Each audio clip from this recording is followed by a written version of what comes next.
Assalamualaikum warahmatullahi wabarakatuh. Jumpa lagi di channel Blog Yuva. Pada kesempatan kali ini saya akan mencoba membahas tentang tutorial UJT kasus satu sampel dengan menggunakan software SPSS. Namun sebelum masuk ke tutorialnya, mari kita bahas sedikit apa itu UJT satu sampel. Dan juga kita akan melihat apa saja syarat sebelum kita menggunakan UJT satu sampel dan apa statistik uji T1 sampel. Dan yang terakhir barulah kita masuk ke tutorial uji T1 sampel dengan menggunakan SPSS. Nah, apa itu uji T1 sampel? Uji T1 sampel merupakan salah satu prosedur pengujian statistik yang digunakan untuk menguji apakah rata-rata data yang kita gunakan secara statistik berbeda secara signifikan bila dibandingkan dengan nilai rata-rata yang sudah diketahui berdasarkan asumsi ataupun opini sebelumnya. Uji T1 sampel hanya bisa digunakan untuk membandingkan nilai rata-rata sampel pada satu variabel dengan nilai rata-rata yang sudah ditentukan. Nah, ini contoh pemanfaatan uji T1 sampel dalam kehidupan sehari-hari. Yang pertama, misalkan pengujian apakah rata-rata nilai UN siswa di sebuah sekolah berbeda signifikan dengan rata-rata nilai UN secara nasional.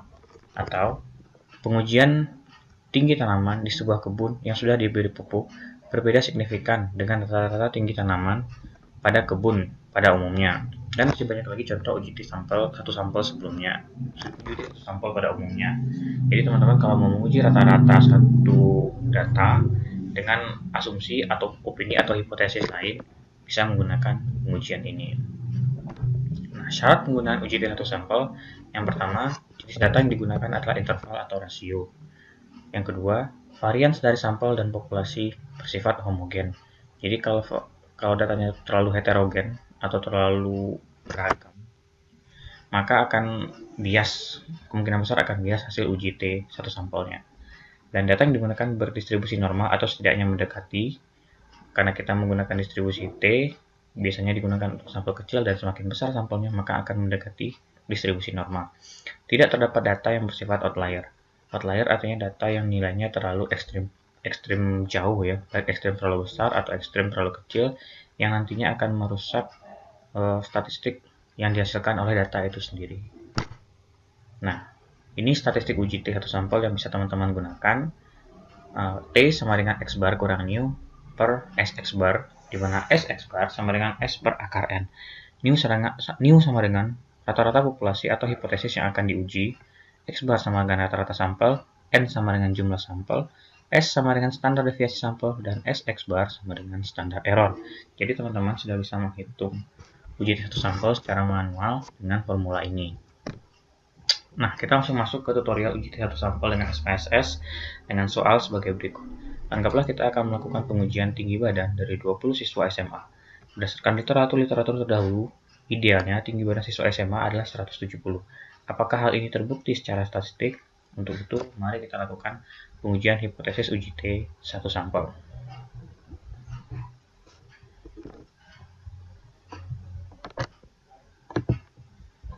Nah, kita langsung masuk ke software SPSS-nya. Untuk yang pertama, pada variable view, silakan di-input dulu variabel yang akan kita analisis. Pada nama tinggi badan, type numeric, di label bisa diisikan juga detail dari variabel yang nantinya akan muncul. Pada measure atau skalanya dipilih scale, yaitu skala tertinggi. Lalu pada data view, teman-teman bisa menginput 20 data yang akan kita gunakan. Nah, inilah 20 data dari siswa SMA tadi yang akan kita uji dengan rata-rata populasi atau rata-rata hipotesis yang dipercaya atau berdasarkan literatur sebelumnya. Nah, untuk pengujiannya, teman-teman bisa beranjak ke menu Analyze, Compare Means,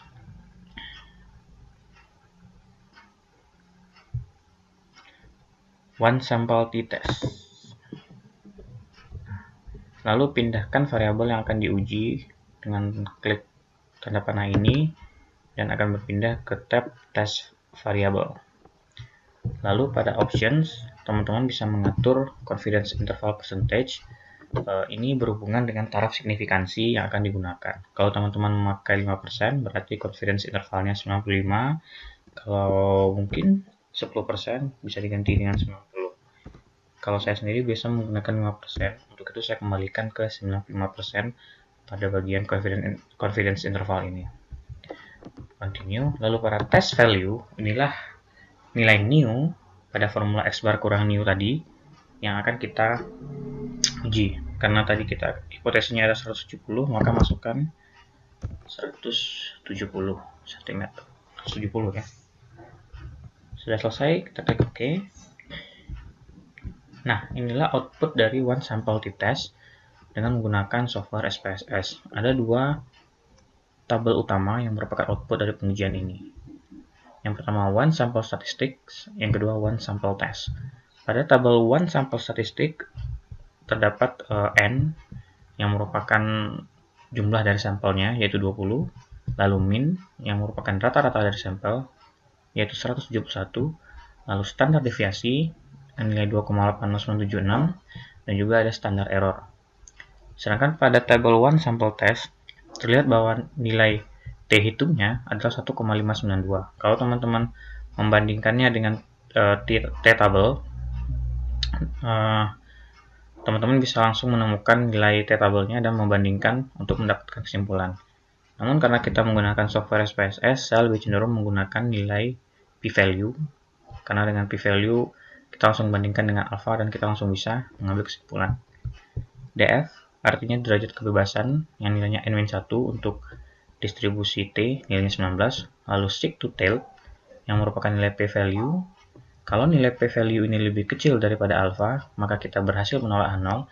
Kalau nilainya lebih besar dari alpha, maka kita gagal menolak H0. Karena alpha kita ada 0,05,